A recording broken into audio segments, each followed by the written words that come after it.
आई चुड़ैल। अन्नपुर नाम के एक गांव में शादी चल रही होती है। वाह, मजा आ गया फूफा जी। शादी में क्या खाना बना है, बाराती तो उंगलियां चाटते रह जाएंगे। हाँ, तुमने सही कहा, पनीर की सब्जी का तो कोई जवाब ही नहीं। दूसरी तरफ पंडित जी फेरों की तैयारी कर रहे होते हैं कि तभी वहाँ एक चुड़ैल आ जाती है। अरे मर गया रे, ये चुड़ैल यहाँ क्या कर रही है? अरे दिवाकर जी, ये आपकी कौन सी रिश्तेदार है? अरे मुझे क्या पता, क्या भाग्यवान, कहीं ये तुम्हारे मायके से तो नहीं आई है।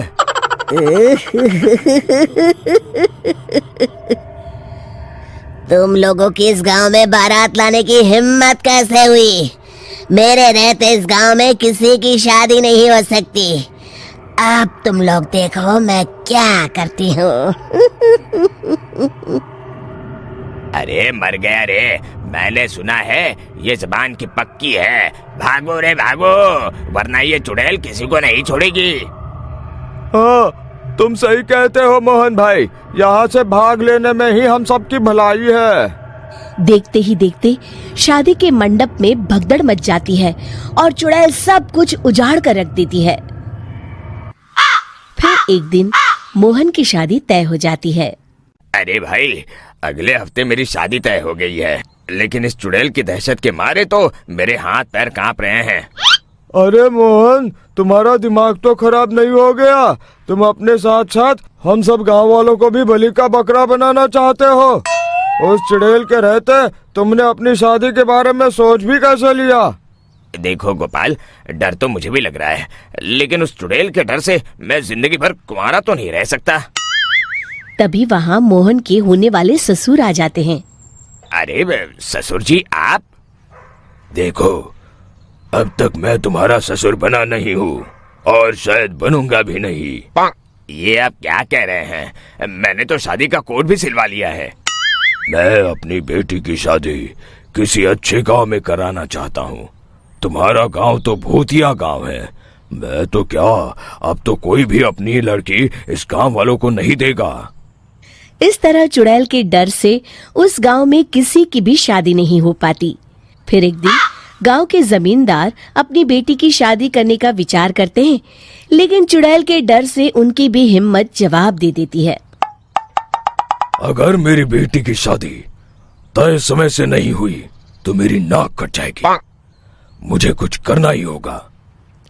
एक सलाहकार के कहने पर जमींदार काशी से एक बहुत ही नामी तांत्रिक को अपने घर बुलवाते हैं, जो भूत चुड़ैल को पकड़ने में माहिर माना जाता था। जमींदार साहब, आप चिंता मत करिए। इस गांव की सीमा में प्रवेश करते ही मुझे उस चुड़ैल के बारे में सब पता चल गया था। आप उसे जल्दी से जल्दी कैद कर लीजिए ताकि मैं अपनी बेटी की शादी कर सकूं। जब वो चुड़ैल एक इंसान थी, तब ठीक उसकी शादी करने वाले दिन ही उसकी और उसके होने वाले पति की एक दुर्घटना में मौत हो गई थी। उसका होने वाला पति आज भी भूत बनकर जंगल में भटकता है। इसलिए जब तक चुड़ैल की शादी नहीं हो जाएगी, वो किसी और की भी शादी नहीं होने देगी। ये आप क्या कह रहे हैं? अगर वो भूत भी हमारे गांव में आ गया तब हमारा क्या होगा? ये आदमी बीच में बहुत बोलता है, इसे बाहर निकालो। उसके बाद तांत्रिक बताते हैं कि अगर उस भूत के साथ चुड़ैल की शादी करा दी जाए तो वो चुड़ैल हमेशा हमेशा के लिए उस गांव को छोड़कर चली जाएगी। जमींदार साहब, आप अपनी बेटी की शादी की तैयारी शुरू कर दीजिए। मैं कुछ गांव वालों को अपने साथ लेकर उस भूत को ढूंढने जंगल की ओर जाता हूँ। इस तरह जमींदार निश्चित होकर अपनी बेटी की शादी करवाने लगते हैं, लेकिन तभी वहाँ चुड़ैल आ जाती है। मैंने तुम गांव वालों को समझाया था ना कि इस गांव में कभी कोई शादी नहीं करेगा। लगता है तुम लोग मुझे हल्के में ले रहे हो। चुड़ैल जमींदार की बेटी को उठा लेती है।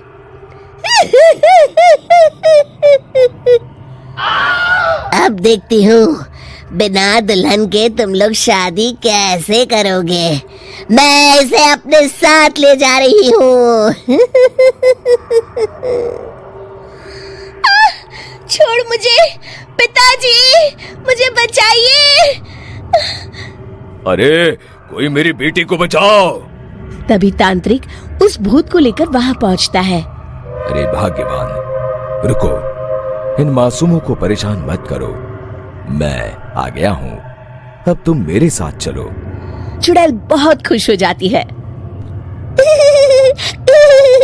आप आ गए, चलिए अब हम मंदिर में चलकर शादी कर लेते हैं। अरे अरे अरे अरे, ये क्या कह रही हो? मंदिर में जाके दोबारा मरना है क्या? चलो, आज से हम जंगल में रहेंगे। चुड़ैल चली गई, अब मेरी शादी हो जाएगी। इस तरह सभी गांव वाले खुशी से झूमने लगते हैं।